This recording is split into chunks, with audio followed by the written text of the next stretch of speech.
What's going on, y'all? It's J.D. Piquel. Today on the Hard Count, the number one quarterback in the 2024 class is a Buckeye. We're going to talk about it next.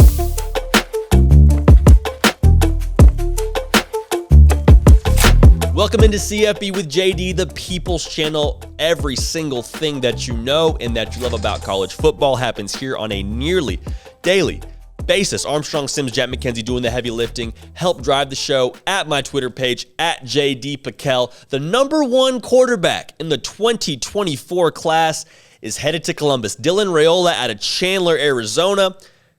6'3", 220-ish. He's headed to Columbus to go be a baller under Ryan Day.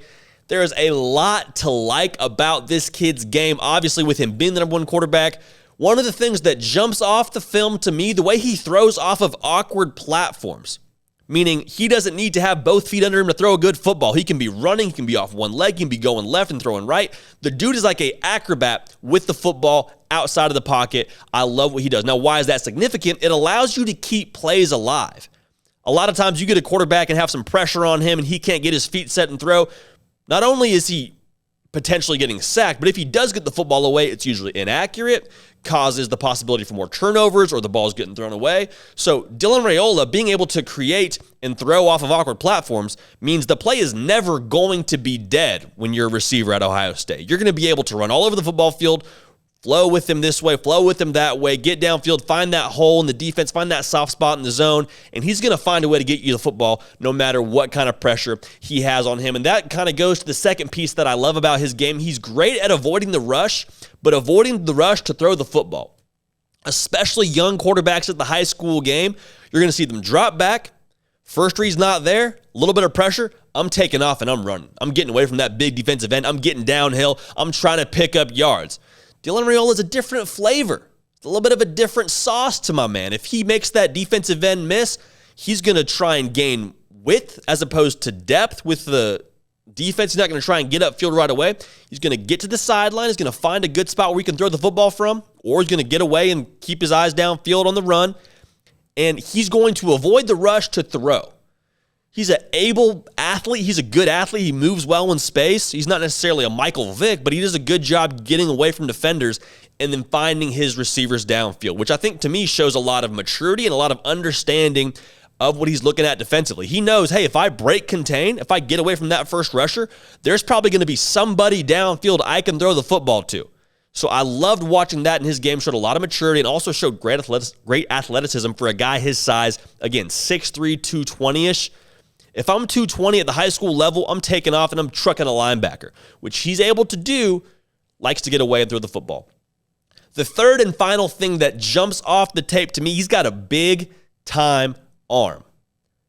The guy has multiple plays on tape where he's just flicking the wrist and it's going 40 or 50 yards to his guy in stride, deep downfield, has a college starter kind of arm right now, which is saying something. Now, what does that mean for Ohio State?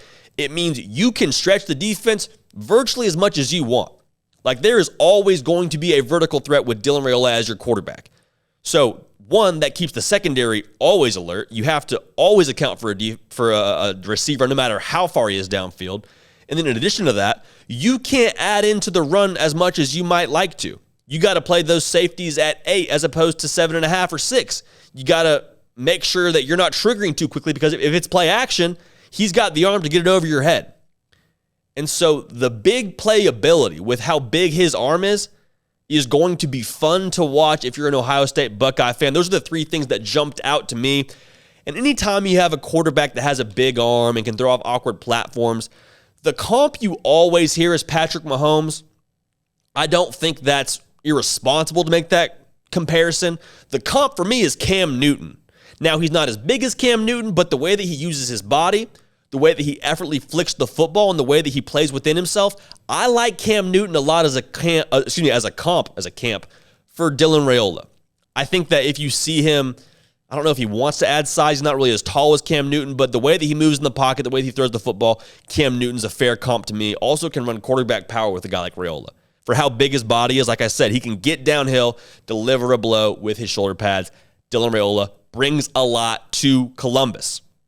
So why Ohio State was a question that he got when he committed, obviously, and throughout his process. But the biggest thing for him has got to be the history at quarterback. Ryan Day said this. He said, it's an exciting time to be a quarterback at Ohio State. And look at the track record. J.T. Barrett, Justin Fields, a first-round pick.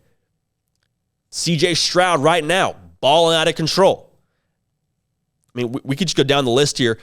They've had 20 first-round picks since 2010. I mean, golly, if you want to go play in the NFL, if you want to play quarterback at an elite level, you go to Ohio State.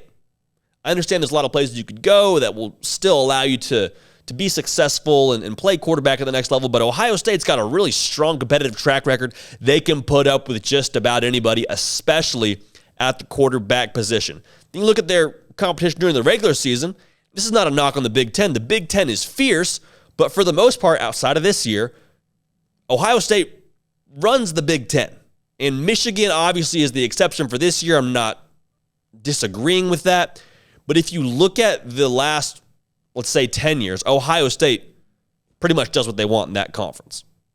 Like, Ohio State's the big dog. You got to go through Ohio State to get where you want to go in that conference. And every single team in that conference has their game with the scarlet and gray circled on it, regardless of what your logo is, whether you got the winged helmet, whether you're playing in East Lansing. It doesn't matter. You got to play Ohio State to win the whole deal.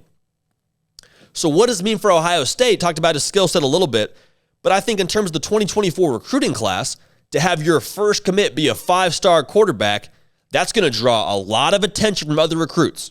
He's going to be a great recruiter for your program, but just as a result of getting the number one quarterback in the class, you're going to draw some eyes from other recruits, especially those skill players. I'm a receiver. I might look a little bit closer at Ohio State than I was before because I got a guy that can get me the rock. And I want to go play at the next level too. I want to catch touchdowns in the shoe too. I can't do that unless I got a dude who can wheel and deal. And Dylan Raiola, as we've established, can wheel and is very much fit to deal. So skill players are going to want to play with him. But from an even broader perspective, you're going to want to be a supporting actor in the movie that Ohio State's going to be in the coming years.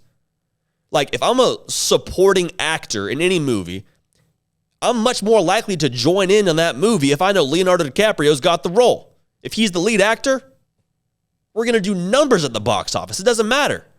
We got a star in Leonardo DiCaprio. Same thing with Ohio State. You got Dylan Raiola in the boat. You know the guy at the helm of this deal is likely fit to succeed. As much information as you can have at this point in the game, you feel good about Dylan Raiola. So if you want to be a supporting actor, play receiver, maybe even have a co-star, you want to go be a defensive end and play on a winning team, Dylan Raiola, on paper, as of what we know right now, sets you up for a really positive trajectory. So Ohio State fans, get excited. You got your guy. You got your first commit of the 2024 class. They will undoubtedly have another star-studded class. It's going to be a lot of fun to watch. Buckeyes, get fired up. That's it for us here on The Hard Count. Appreciate you tuning in. This is CFB with JD. Subscribe to the channel. Follow me on Twitter at JDPikel to stay up with everything we're doing here. We're going to keep the party rolling, and we will see y'all next time.